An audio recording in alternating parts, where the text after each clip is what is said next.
할렐루야. 오늘 하나님께서 우리에게 주시는 누가복음 18장 말씀 31절에서 34절 말씀은 들었으나 깨닫지 못하는 자라는 제목으로 받겠습니다. 오늘 본문은 사실은 예수님의 순환 예고입니다. 내용이. 그런데 예수님께서 순환을 예고하신 것이 이번이 처음이 아니에요. 오히려 예수님께서는 그동안 이미 2번에 걸쳐서 순환을 예고하셨고 지금이 3번째 순환 예고고요.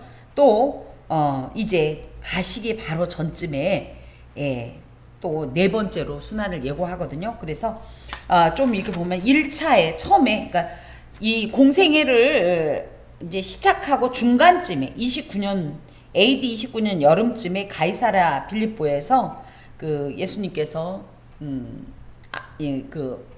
빌립보 그 곳에서 너희가 나를 누구라고 생각하느냐 라고 질문했을 때 베드로가 주는 그리스도시요 살아계신 하나님의 아들이십니다 라고 하나님 앞에 고백하자, 주님께 고백하자, 그때 예수님께서 십자가 순환의 전반에 관해서 이미 예고를 하셨어요. 그리고 그 몇 달 뒤에 갈릴리에서 예수님께서 당신의 체포와 부활에 관해서 이미 우리가 누가복음 9장에서도 이게 받았던 말씀이고 다시 한번 이렇게 이제 예고한 것이 있고 지금 또 하고 계시고 마지막은 그러니까 계속 제가 볼 때는 거의 몇 달 만에 한 번씩 계속 하고 계세요. 그러니까 이 말씀이 자주자주 들린다는 건 지금 뭐하다 굉장히 그때가 가까이 오고 있다라는 이런 내용이지요. 자, 예수님은 왜 십자가의 순환을 당하셨을까? 예, 맞습니다. 예수님께서 십자가 순환을 당하신 이유는요, 이런 내력이 있습니다. 하나님께서는 일반 피조물과는 달리 인간을 자유의지를 가진 영적 존재로 창조하셨어요. 그래서 내 형상이라고 할 때 그 형상이 그냥 얼굴의 모색뿐이 아니라 그 어떤 속성적인 부분도 다 하나님의 것을 주신 거예요. 그 중에 이제 대표적인 것이 자유함이거든요. 이 자유의지를 주셨고 그렇기 때문에 이들은 자유의지를 가진 영적 존재로 창조가 되었습니다. 그래서 에덴 동산에서 인간과 이 선악과 언약을 체결하셨어요. 선악과 언약은 뭐냐면 인간이 자신의 자유의지에 따라서 먹지 말라고 한 것을 안 먹겠다. 이렇게 하나님께 철저히 순종하겠다고 했던 이런 이 언약이 되겠습니다.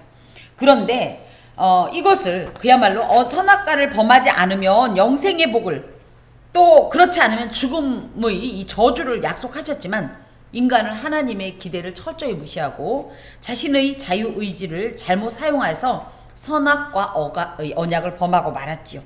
그래서 언약의 내용대로 인간이 선악과를 범했기 때문에 죽고 저주를 받는 것이 마땅하지만 하나님께서는 그러고 싶은 마음이 없으셨던 거예요.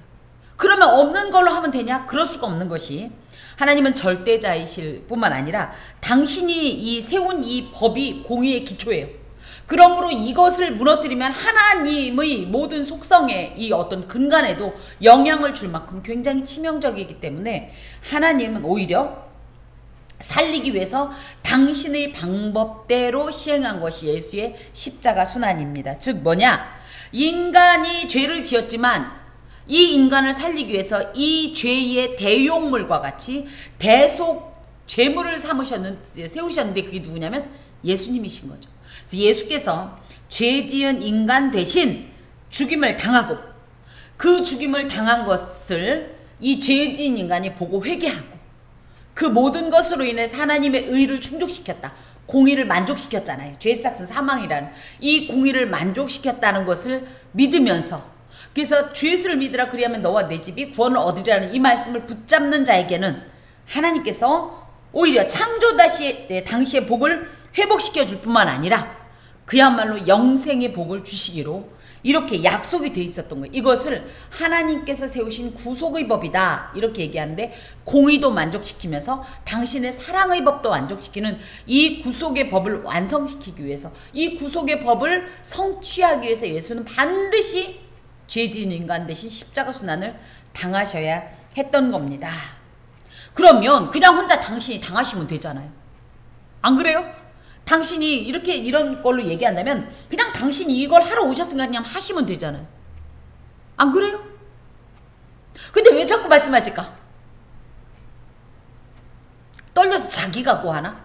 나는 죽어야 돼. 나는 죽어야 돼. 이걸까요? 이것이 무슨 목적이 있는지, 이 십자가 순환이 어떤 의미가 있는지를 알려주시려.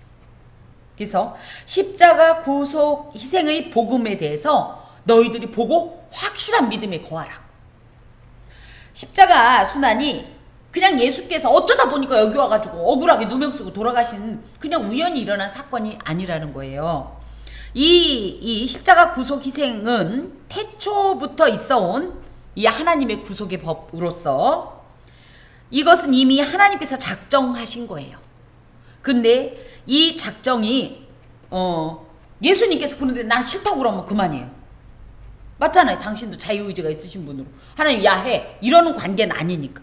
근데 예수께서도 이 구속의 법에 자발적으로 순종하시고 당신을 내어주시기로 능동적으로 그냥 얼결에 당한 게 아니라 누구 말대로 뭐 이거는 그 이제 하나의 이제 그림으로 이제 생각해 보자면 셋이 창조해 놓고 인간에게 자유의지 주고서 야 얘들 자유의지 주면 곧바로 선악과 따먹을 건데 어떡하냐.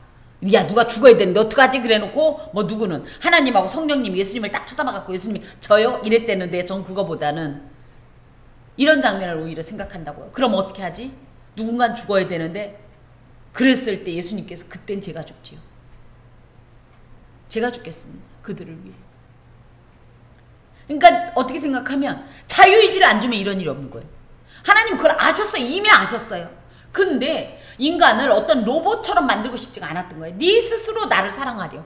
어떤 조건 때문에 어떤 목적을 위해서 사랑하는 게 아니라 그냥 우리의 이 관계성 속에서의 진실한 사랑을 원하셨던 하나님께서 그러면 그러려면 뭐가 있어요? 자유의지가 있어야 되니까. 이 자유의지로 나를 섬기렴. 나를 따르렴. 나와 교제하자. 나를 사랑하렴. 내가 너를 사랑하는 것처럼. 이라는 이런 기대감이 있었고 그것에 대한 분명한 어떻게 보면 어마어마한 결과를 당신이 책임지고자 애초부터 작정이 돼 있었고 그것을 누가 시켜서가 아니라 예수님 스스로. 이분은 그러므로 하나님이시지만 인간이 될 수밖에 없었던 그 필요성이 있었다는 거죠. 그런 거를 다 알려주면서 내가 너희를 이렇게 사랑하였으니 이 사랑을 믿고 받아들이고 나를 믿고 따르면 너희에게 영생이 복이 있다. 구원이 있다라는 것을 확실히 알려주시려고 그냥 어느 날 보니까 예수님이 갑자기 십자가에 못 박혀 죽으셨네? 뭐지? 이렇게 될 거 아니에요. 예수님 왜 돌아가셨지? 저분 하나님 아들 아니었던 거 아니야? 그래서 분명하게 알려주시려고. 또 하나는 순환 후에 낙심치 않고 제자들이 복음 전파 사역을 감당하게 하기 위해서. 방금도 말씀드렸지만 제자들이 전혀 예상하지 못한 상태에서 갑자기 예수께서 십자가 순환을 받으시면 그 이유가 뭔지도 모르겠고 또 실망감이 어마어마할 거 아니에요. 야 우리가 그래도 하나님인지는 몰랐지만 비슷해가지고 뭔가 있는 줄 알았더니 야 저렇게 엉망하게 가냐? 다 끝이다 할 수 있기 때문에 오히려 이것이 이 십자가 순환이 어떤 의미인지 즉 죄인들이 구원을 위해서는 필연적으로 감당할 수밖에 없는 것이었다는 것을 알고 낙심하지 않고 순환 이후에 그리스도의 복음을 확신 가운데 전할 수 있도록 하기 위해서 가르쳐 주셨다. 마지막으로 하나 더는 이겁니다. 제자는 뭐예요?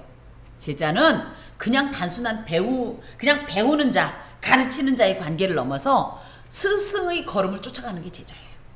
그렇다고 할 것 같으면 예수님께서 십자가 순환을 통해서 제자들에게도 이런 교훈을 주신 거예요. 너희들도 이 길을 가야 된다.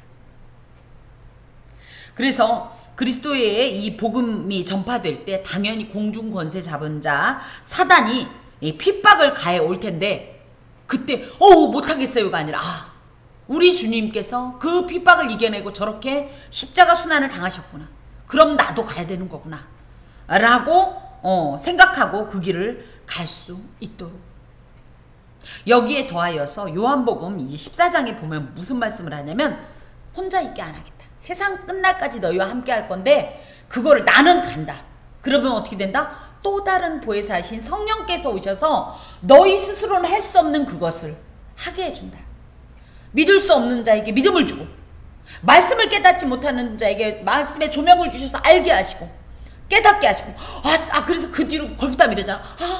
주님이 그때 그 말씀이 이거야? 막 이렇게 알게 하시는 그 역사. 무엇보다도 두려움 없이 담대하게 주의 복음을 전할 때 죽음조차도 불사할 수 있을 정도의 이런 어떤 신령한 용기, 능력을 주님께서 주시지요. 이것이 이제 십자가 순환을 예고한 목적이 되겠습니다. 자, 그러면 이제 봅시다. 예수께서 12제자를 데리시고 이르시되, 그래서 순환 예고는 많은 사람들이 있을 때 안 하셔요. 주로 당신의 제자들에게, 당신의 제자들에게 이제 말씀하시는데, 보라, 우리가 예루살렘으로 올라가노니 선지자들을 통하여 기록된 모든 것이 인자에게 응하리라. 예수님께서 예루살렘에 3번 오셨다 이렇게 얘기해요. 6월절마다 예루살렘에 올라간다라는 뜻은 뭐냐면, 인자가 예루살렘 밖에서는 그저 선지자가 죽는 법이 없다. 죽으러 올라가시는 중인 거예요. 지금 이미 이 예루살렘을 향하고 있다. 그건 즉 당신의 그 사명의 막바지에 이르렀고 완성을 향해 나가고 있다. 근데 사명의 막바지라는 것이 조금만 더 하면 끝난다는 개념보다는 정말 가장 결정적이고 가장 힘겹기도 한 그런 걸음이시겠죠. 그러면서 선지자들을 통하여 기록된 모든 것이라는 것은 구약에 수없이 주님의 모든 것이 기록되어야지만 그 중에서도 특히 주의 순환에 대해서 기록된 것, 예언된 것. 대표적으로 시편 22편, 또 이사야 53장, 또 다니엘서 9장 26절. 여기에 특히 당신을 인자라고 표현을 하는 부분에 있어서 하나님이시지만 참 사람이셨던, 그래서 대속제물로 이 땅에 오셨다라는 사실을 주님께서 계속 말씀하시고 계신데, 기록됐다는 게 단순히 쓰였다라는 개념보다는 겐그렘메나라는 말은 기록된 결과물이면서 제자들이 이미 들어서 충분히 숙지하고 있는 내용이라는 거예요. 처음 듣는 얘기가 아니라는 거예요. 너희들도 처음 듣지 않지 않았느냐. 이미 기록된, 이 선지자를 통하여 기록된 모든 것들, 주의 나심 이미 나셨잖아요. 그죠? 그리고 뭐예요? 결국은 주의 죽으심, 이것을 응하게 하려 한다 할 땐 그냥 어쩌다 보니까 이루어지는 게 아니라 그 길을 향하여 감으로 그걸 완성시키려고 간다. 주의 십자가 순환은 주님이 피하려고 해서 피한 것이, 피하려고 했던 그런 고통의 십자가가 아니라 주님의 이 하나님께서 주신 사명을 완성시키려 하는 어떤 시점으로 이해할 때는 비록 고통스럽지만 굉장히 영광스럽고 가슴 벅찬, 하지만 인간적으로 생각할 때는 무척 힘겨운 그런 자리가 되겠습니다. 그러면서 이제 이 십자가 순환에 대해서 그동안은 그냥 대부분이 내가 이제 그냥 이렇게 갈 거다 이런 식으로만 얘기했다면, 지금은 이제 아주 구체적으로 얘기를 하고 있어요. 첫 번째, 어떤 이제 이 선지자를 통하여 기록된 것들이냐 하면, 인자가 이방인들에게 넘겨져. 그래서 넘겨졌다라는 것은 사물이나 사람을 재량껏 처분할 수 있도록 소유권을 양도하다, 넘겨주다, 양도하다. 그래서 원래는 예수님이 누구였어요? 유대인이잖아요. 그러면 유대인끼리 무언가 판결이 돼야 되는데 그렇지 않고 누가 예수님의 이 사형을 판결해요? 빌라도. 지금 이 말씀을 하시는 겁니다. 이것부터가 이미 어떻게 보면 수치스럽고, 이것부터. 자, 또 희롱을 당한다. 희롱 뭐예요? 이 조롱, 멸시, 능욕, 침뱉음, 책질질. 그래서 십자가 순환은 단순히 못 박힘이 아니라 그 전에 이미 넘겨진 것부터 십자가 순환입니다. 이것은 이미 오래전에 하나님의 섭리 속에 계획된 일이에요. 그래서 시편 22편 같은 경우도, 또 이사야 53장 같은 경우도 아주 이런 내용들이, 그래서 주님은 털 깎는 자 앞에서 잠잠한 자 같이 이런 말씀이라든지, 그가 찔림은 우리의 죄악 때문이라는 이런 말씀이라든지, 또 시편 22편 같은 경우 실제로 그들이 내 속옷을 제비 뽑나이다, 내 뼈를 셀 수 있나이다, 이런 표현들이 다 이미 있지 않습니까? 그러면서 여기에 인자라고 표현된 것처럼 예수님은 완전한 인간의 신분으로 이 땅에 오셨고 결국 그 이유를, 그 목적을, 그 사명을 성취하는 이 일을 이해해요. 하지만 이것이 이제 이 대속제물로 오신 예수님에게는 어떤 사명이라고 할 것 같으면 이게 이제 좀 더 큰 그림으로 얘기하는 거예요. 그들은 채찍질을 하고 그를 죽일 것이나 그는 3일 만에 살아나리라 하시되. 그래서 예수님의 십자가 순환까지만 우리가 얘기하면 뭐가 되냐면 사실은 소망이 없어요. 그리고 예수님이 돌아가신 것밖에 안 되잖아요. 그런데 뭐예요? 놀랍게도 죽일 것이나 죽으셨으나 살아난다는, 이 살아난다는데 우리의 소망이 있는 것인데, 그들은 죽였지만 그는 살아난다. 이 말씀이 이곳에 있습니다. 그러면서 살아난다라는 것이 주님께서 살렸다, 그러니까 하나님께서 나를 살렸다 라고도 표현하지만 워낙은 뭐예요? 죄가 없기 때문에 하나님의 공의의 이 법집행의 원리에 의하면 원래 죄의 싹시어, 그러니까 사망은 죄가 있어야지 사망이 이 대가로 주어지는데, 알고 보니까 죽였는데 알고 보니까 죄가 없어요. 그러니까 어떻게 해요? 죽음이 토해낼 수밖에 없는 거예요. 반려할 수밖에 없는 거예요. 그렇지만 이제 보통은 어떻게 해요? 주님이 살리셨다 이렇게 많이 표현을 하죠. 여기에는 약간 예수님께서 살아나리라 라는 표현 가운데는 이런 능동성, 예수님도 예수님이지만 이런 공의의 법에 의해서 사실은 내가 막 살려고 몸부림 안 쳐도 사실은 이미 살아날 수밖에 없는 이런 원리들이 이곳에 적용되어 있습니다. 이런 걸 보면서 우리가 무엇을 아냐? 사탄의 사주를 받은 사람들은 예수를, 또 그를 따르는 제자들을 영원히 매장시켜버리기 위해 죽일 것이지만, 예수님은 마치 그들을 비웃기라도 하듯이 자신의 이 죽음의 법칙에 매이지 않죠. 이 죄가 없기 때문에. 그러면서 오히려 살아나시는 생명의 주라는 것을 입증할 것이다, 이런 뜻이에요. 이게 이제 이 제자들과 이제 관계가 되면 어떻게 되냐면, 사탄의 사주를 받은 사람들은 복음을 전하는 예수의 제자들을 복음을 전하지 못하도록 매장시켜버리기 위해서 죽일 것이지만, 놀랍게도 예수를 따르는 제자, 주의 복음이 오히려 이 죽음의 법칙에 매이지 않고 오히려 우리를 토해낼 것이다. 그래서 이 말씀이 제자들에게는 이렇게 들릴 수 있어요. 얘들아, 나도 이렇게 죽지만 너희도 이렇게 죽을 수 있어. 하지만 절망하지 말 것은, 두려워하지 말 것은 너희도 반드시 살아날 것이다.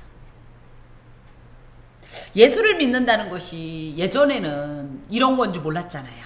그냥, 그죠? 그냥 예수님이 좋아요. 그럼 나도 너 사랑한다. 뭐 이러고 끝나는 줄 알았는데, 말씀을 보면 볼수록 이게 만만치 않은 일이에요. 진짜 예수의 제자로 산다는 게 이게 만만치 않은 일이에요.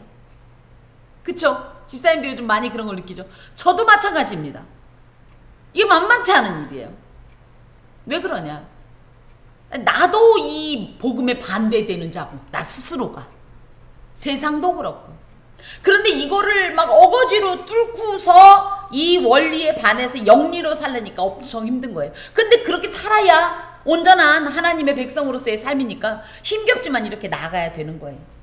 그러면 억울할 수 있어요. 왜 나만? 이 좋은 세상에 왜 우리만? 그런데 놀랍게도 뭐예요? 오히려 그것을 따르는 게 죽는 거고. 그죠? 우리가 그것에 대해서 죽었으면 손해보는 것 같지만 오히려 이것이 사는 거라는 이런 역설의 원리가 이 안에 포함되어 있습니다. 그래서 이 말씀을 들으니까 제자들이 어떻게 했을 것 같아요? 막 예전처럼 차라리 걱정을 하든가 절대 안 된다고 하든가, 아니면 우리 선생님이 벌써 3번째나 이 말씀을 하시는데 진짜 뭐가 있나? 이 정도는 가야 될 거 아니에요. 말귀를 다 못 알아들어도. 그런데 여전히 제자들이 이것을 하나도 깨닫지 못했다. 왜 이렇게 못 깨달았을까? 그죠? 이 정도로 얘기했으면 맞아 그때 그랬죠. 그런데 내가 그때 너무 놀래갖고 생각을 못했네. 도대체 이게 무슨 뜻이에요를 묻든지. 근데 어떤 복음서에 보면 뭐예요? 묻기조차 두려워하더라. 진실을 확인하기가 무서워하는. 사실 이들은요, 예수님의 메시아 사역을 처음부터 끝까지 다 지켜본 사람이에요. 대표적으로 뭐 오병이어 사역이라든지. 물 위를 걸었다든지 풍랑을 꾸짖어서 바람을 잠잠케 하시지를 않나. 그쵸? 죽은 자를 살리고 병든 자를 일으키고 고치고 걷지 못하던 자가 걷게 되고 보지 못하던 자가 보게 되고 귀신이 떠나가고 이 모든 역사를 봤단 말이에요. 그러면 어떻게 보면 좀 알아들을 만도 한데 왜 이렇게 못 알아들었을까? 이들은 계속적으로 예수님의 사역의 이 본질을 보지 못했어요. 예수님께서 이 땅에 왜 오셨나를 알지 못했어요. 그냥 내 편의대로 내가 믿고 싶은 대로 믿는 거예요. 예수님은 분명히 정치적 메시아로 왔을 거야. 그래갖고 우리 못 사는 나라 잘 살게 하고 배고픈 우리한테 맨날 돌덩이, 누구 말 맞다가 사탄처럼 돌덩이로 떡덩이 만들고, 그죠? 하늘에서 막 과자 쏟아내고 막 이런 어떤 개념으로만 생각. 저놈의 저 노마 병사들 그냥 다 무찌르고 우리는 여기서 지상 낙원을 이루며 사는 거야. 이게 유대인을 비롯한 제자들의 로망이었죠. 그런 관점으로 예수님을 계속 보는데 이 예수님의 정말 이건 진짜 예수님께서 힘써서 하시는 말씀에도 불구하고 그 말이 귀에 안 들어온 겁니다. 그래서 알지 못했던 거예요. 알려고 했으면 얼마든지 알아차릴 수 있었어요. 왜냐하면 아까도 얘기했듯이 시편 22편이 뭔지 이미 이들은 알아요. 이것이 메시아 예언시라는 걸 알고요. 이사야 53장도 마찬가지예요. 이미 이 말씀에 대해서 다 알고 있던 이들이기 때문에 예수님과 이 메시아 이 사상을 연결만 시켜도 차차착 연결되는 얘기인데 아니라는 거예요. 이건 이거고 이건 이거라는 거예요. 즉 예수님께 대한 영적 기대감보다는 자신들의 목적, 즉 정치적 기대감에 가득 차서 전혀 깨닫지 못했어요. 근데 그거를 이제 여기에 그 말씀이 감추어져 있었다. 그러니까 누구는 그러죠. 그러니까 못 깨달았네 할지 모르지만 이 말씀이 감추어져 있었다라는 것은 무엇이냐면 우리가 있는 대로 그냥 하나님 감추었다라는 개념보다는 처음 가르치실 때부터 지금까지 단 한 번도 이해 못했다 이런 뜻이에요. 하나님의 말씀을 똑같이 받아도 이해 못하는 사람은 끝내 이해 못해요. 함께 들어도. 무엇보다도 성경은요 영서입니다. 영서. 영적인 눈과 지식으로 읽어야 돼요. 그러니까 일반 서적으로 읽으려고 하면 이게 뭔 말이야 도대체. 이게 하나님 폭군 아니야? 너무 일방적인 거 아니야? 왜 사랑하는데 왜 죽어? 이런 소리밖에 안 나올 그런 내용이에요. 하지만 성령을 통한 말씀의 조명이 있으면 우리가 달리 보이는 거죠. 무엇보다 왜 그렇게 주님께서 여러 번 말씀하셨는데도 알지 못했는가? 여기 보면 알지 못했다. 그러니까 그 감추어져 있으므로 그들이 그 이르신 바를 알지 못했다. 알지 못했다는 것은 우쿠 에기노스콘이란 말로 처음부터 끝까지 계속해서 깨닫지 못했다. 왜? 세상에 대한 생각이 가득 차면 안 들려요. 세상의 기준이 내 마음에 가득 차면, 내 생각에 가득 차면, 내 삶에 가득 차면 안 보여요. 안 느껴져요. 이사야 6장 9절에서 10절에 보면 세상에 대한 염려와 죄악에 물들여 있으면 하나님의 말씀을 깨닫지 못한다고 돼 있어요. 우리가 하나님의 말씀을 깨닫지 못하는 이유가 뭐냐? 막 깨달으려고 몸부림치면요. 주여 제발 저 말씀 이해가 안 갑니다. 말씀해 주십시오. 하나님께서 어느 결에 나는 예를 들어 오늘 이 말씀을 깨닫지 못했더라도 어느 순간에 이게 이거였어? 이런 역사가 많이 있습니다. 그런데 도대체 깨달을 마음도 없고 알고 싶지도 않고 그냥 예배 드려줬으니까 하나님 됐죠? 예배 드려줬으니까 됐죠? 라고 한다면 영원히 이 말씀은 여전히 알지 못하는 말씀, 감추어진 것처럼 깨닫지 못하는 빙빙 겉도는 말씀이 될 수밖에 없고, 하나님의 말씀에 대한 이런 태도는요 신앙을 성장하는 게 아니라 오히려 추락시킵니다. 오히려 피폐하게 만들고 황폐화되게 만듭니다.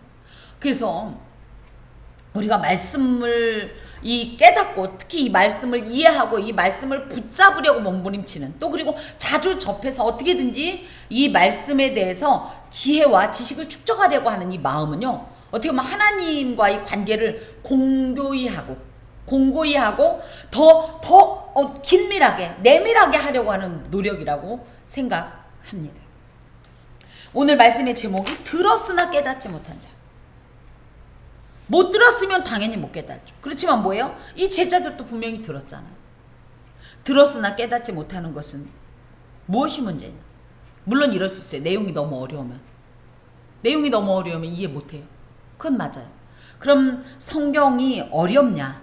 내지는 지금 여기서 나오는 예수님의 말씀이 어렵냐? 어려울 이유가 없어요. 아 그렇다잖아요. 그럼 아 그렇구나라고 하면 되는데 내 생각이 있기 때문에 절대 그럴 리는 없을 거야 라고 생각을 하니까 이해가 안 가는 거예요. 정말 어려운 내용은 어떻게 해요? 예수님이 너무너무 그 내용을 알고 싶은데 잘 이해 못하면 예수님이 어떻게 하시죠? 비유로 말씀하시고 그걸 해석해주고, 그쵸?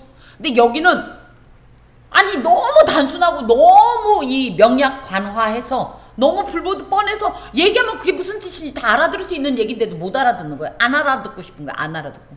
못 알아듣는 게 아니라 안 알아듣고 있는 거죠. 내 생각이 너무 강하면 그렇습니다. 다른 생각으로 가득 차고 또 어떤 때는 관심이 없고 그러면 들어도 못 듣는 거예요. 하나님께서는 언제나 당신의 생각과 뜻을 아주 또렷하게 말씀해 주십니다. 그야말로 헷갈리게 말씀 안 하세요. 물론 우리가 율법서 등을 보면 그땐 이랬는데 이랬다 할 때 상황이 조금 바뀐 거예요. 레위기 율법이 주어질 때는 그들이 광야에서 있었던 때고, 지금 신명기 율법은 언제예요? 이제 정착생활, 그죠? 여기서는 유목생활, 여긴 농경생활. 이렇게 상황이 바뀔 때 그때 말에 맞춰서 근본 어떤 정신이나 목적은 변하지 않지만 상황이 얼마든지 유연하게 대체가 돼요. 오늘도 그러잖아요. 너희들이 그 먼 곳에서, 여기는 광야니까 맨 거기에 모여 있으니까 끌고 오는데 어렵지가 않았어요. 중앙 그 성막으로. 근데 이들은 벌써 각처에 흩어져 있으니까 여기서부터 여기까지 오는 게 쉽지 않으니까 그때는 이렇게 이 유연성이 있잖아요. 율법이. 예. 그래도 어찌됐든 못 알아들을 정도의 얘기는 없습니다. 근데 왜 우리는 그 뜻을 이해하지 못할까? 이해해야 돼요. 이해 못한다고 아이 몰라. 뭐 그거 모른다고 뭐 뭔 일 있겠어. 뭔 일 있어요. 이해 못하면 큰일 납니다. 그래서 하나님 앞에서 하나님의 생각과 뜻을 제대로 이해하고 이행하기 위해서 첫 번째 해야 할 일, 하나님 앞에서 익숙해진 내 방식을 포기하세요. 나는 그동안 이렇게 해왔어요. 근데 말씀이 이게 아니래. 이렇게 안 해도 된대. 이렇게 하지 말래. 그런데도 우리는 어떻게 해요? 말씀을 이겨. 맞죠? 그래서 어떻게 해요? 하나님은 이렇게 말씀하셨지만 나는 이렇게 하겠습니다가 사실 공동체 안에 은근히 많아요. 하나님께서 굳이 너한테 그러라고 안 한 것들도 우리는 해놔요. 그래놓고 뭐해요? 그냥 하나님 너무 좋아서 하는 거예요 하면 상관이 없는데, 어떤 때는 어떻게 되냐면 나 이렇게 했는데 왜 하나님 이거 못 알아줘? 그리고 왜 이렇게 나는 힘들어? 왜 그게 보상이 없어? 이럴 수 있다. 그래서 가감하지 말라 그러죠. 하나님의 말씀을 가감하지 말라. 감하지 말라는 조금 익숙한데 가는 잘 안 하는 것 같지만 은근히 가가 많아요. 이 하나님 앞에 열심히 특심인 분들의 특징이 뭐예요? 하지 말라는 것까지도 더해. 그래놓고 그것까지 다 보상해달래. 왜? 내 방식대로 자꾸 하나님을 섬기려고 하는 거예요. 그럼 뭐예요 그건? 내가 하나님에게 어떻게 보면 다스림을 받는 게 아니라 내가 하나님을 통제하려고 그래. 쥐락펴락. 응? 하나님 내가 이렇게 했으니까 하나님 이렇게 해주세요. 뭐 이런 관계를 가지려고. 안 됩니다. 하나님 앞에선 그 어떤 것이라도 하나님보다 앞설 수도 없고 하나님을 넘으면 안 돼요. 두 번째, 하나님께 인생의 열쇠와 안내서. 누가 가지고 있는? 내가 가지고 있는 내 인생의 열쇠와 안내서를 내놓으세요. 원래 그건 누구 거냐면 하나님 거예요. 하나님 건데 내가 갖다가 거기다가 이것도 하고 저것도 하고 막 편집해가지고 막, 그죠? 그 인생의 열쇠 이렇게 하면 된다고 어서 주워온 이 열쇠하고 안내 지도 다 하나님께 내어놓으세요. 그거 하나님 거예요. 이거 하나님께서 열어주시고 하나님께서 인도해 주셔야 온전한 길로 가는 거예요. 내가 이 길 가는데 하나님이 이리 와봐요. 나 좀 도와줘요. 이런 관점을 가지면 안 돼. 무엇보다도 마음을 비우고 하나님의 안내와 지도를 구하시고 받은 바 하나님의 말씀에 전적으로 순종하세요. 그리고 그 말씀을 믿으세요. 있는 그대로. 사실은 이 이제 신학을 하다 보니 해석을 이제 하는 거죠. 이제 이 설교는 해석된 말씀인데 해석을 하는 것을 오해할 수 있어요. 어떻게? 그냥 목회자 마음대로 하는 걸로. 그런데 그렇지 않아요. 우리 교회 공동체의 어떤 특징이라든가 특별한 어떤 이 사이트, 이 상황 같은 걸 보고서 아 이건 우리가 이렇게 하자 저렇게 하자가 있는 거죠. 본질은 변하면 안 돼요. 만약에 이게 흔들리면 이건 하나님의 말씀을 잘못 전하는 거예요. 그런데 이제 이렇게 합시다 했을 때 내 상황과 너무 맞지 않는다고 해서 내가 막 바꾸면 이건 문제가 될 수 있습니다. 우리는 언제나 하나님의 말씀을 듣는 자예요. 그러면 깨달아야 돼요. 깨닫는다는 건 뭐예요? 그대로 행동한다는 얘기예요. 근데 우리가 들었지만 들리지가 않아서 듣지도 못했고 깨닫지도 못하고 알지도 못하니까 행동하지도 못한다면 참 이렇게 억울한 사람이 어디 있을까? 바울처럼 바울이 얘기하듯이 예수 믿는 사람이 제일 불쌍하다는 얘기가 이렇게 나오는 거예요. 왜? 헛믿었다고 그러죠. 헛믿었다고. 우리 성도들은 이제 제가 개인적인 말씀을 드려 너무 죄송합니다만 워낙 기존의 신앙훈련을 잘 받으셨고 참 헌신적이고 충성되고 신실하고 아름답습니다. 그래서 너무너무 감사합니다. 모쪼록 제가 이 목회자로서 원하는 것은 우리 성도들이 이 받은 바 깨달은 말씀을 내 뜻대로 해석하지 말고 하나님의 조명하에서 하나님의 뜻대로 해석해서 앞으로도 지금까지 그래오셨듯이 앞으로도 더욱더 하나님 앞에 충성되고 신실한 종으로 또 하나님의 말씀에 순종하는 하나님의 백성으로 하나님을 기쁘시게 하는 하나님의 자녀로서 온전한 삶을 사시기를 간절히 바랍니다. 기도하겠습니다. 주님 감사합니다. 우리는 수없이 많은 하나님의 음성을 듣습니다. 하지만 듣고도 깨닫지 못하는 것이 너무 많아서 참으로 내 안에 나의 방법, 나 스스로 만든 어떤 안내서 또 나의 어리석은 지식으로 가득 차서 주님의 말씀을 받아들일 공간이 없습니다. 그러하기에 깨닫지도 못하고 깨닫지 못하니 능력도 없고 삶으로 그것을 온전히 증거하지 못하는 지극히 미혹하고 부끄러운 어떤 모습이 오니 주여 들었으니 알게 하시고 알았으니 행하게 하시고 그로 인하여서 주의 뜻을 이루며 살아가는 주의 백성 되게 하여 주시옵소서. 하나님 이제 여름의 막바지가 됐습니다. 그래도 아직도 많은 이 무더위 가운데 있는데 주님의 사랑하는 권속들이 나의 사랑하는 가족들이 이런 무더위에 지치지 않도록 건강도 유의하게 하시고 하나님께서 늘 눈동자같이 아껴 보호하여 주심으로 안전하게 이 여름을 날 수 있도록 주여 도와주시옵소서. 오늘은 우리 강권사님은 또 아프시고 또 김집사님은 또 유집사님을 위로하러 또 방문하러 갔고 이렇게 저렇게 많이 하나님 앞에 함께 예배하지 못하였지만 우리의 마음은 늘 한결같은 줄 주께서 아시오니 이 마음이 오히려 오늘 함께 모여 예배하지 못한 마음을 더하여서 다음 주엔 더 뜨겁게 더 하나님 앞에 진지하고 집중하여서 간절하게 진실하게 예배할 수 있도록 도와주시옵소서. 주께 감사하고 예수 그리스도의 이름으로 기도하오며 주님의 기도를 드립니다. 하늘에 계신 우리 아버지, 아버지의 이름을 거룩하게 하시며 아버지의 나라가 오게 하시며 아버지의 뜻이 하늘에서와 같이 땅에서도 이루어지게 하소서. 오늘 우리에게 일용할 양식을 주시고 우리가 우리에게 잘못한 사람을 용서하여 준 것 같이 우리 죄를 용서하여 주시고 우리를 시험에 빠지지 않게 하시고 악에서 구하소서. 나라와 권능과 영광이 영원히 아버지의 것입니다. 아멘.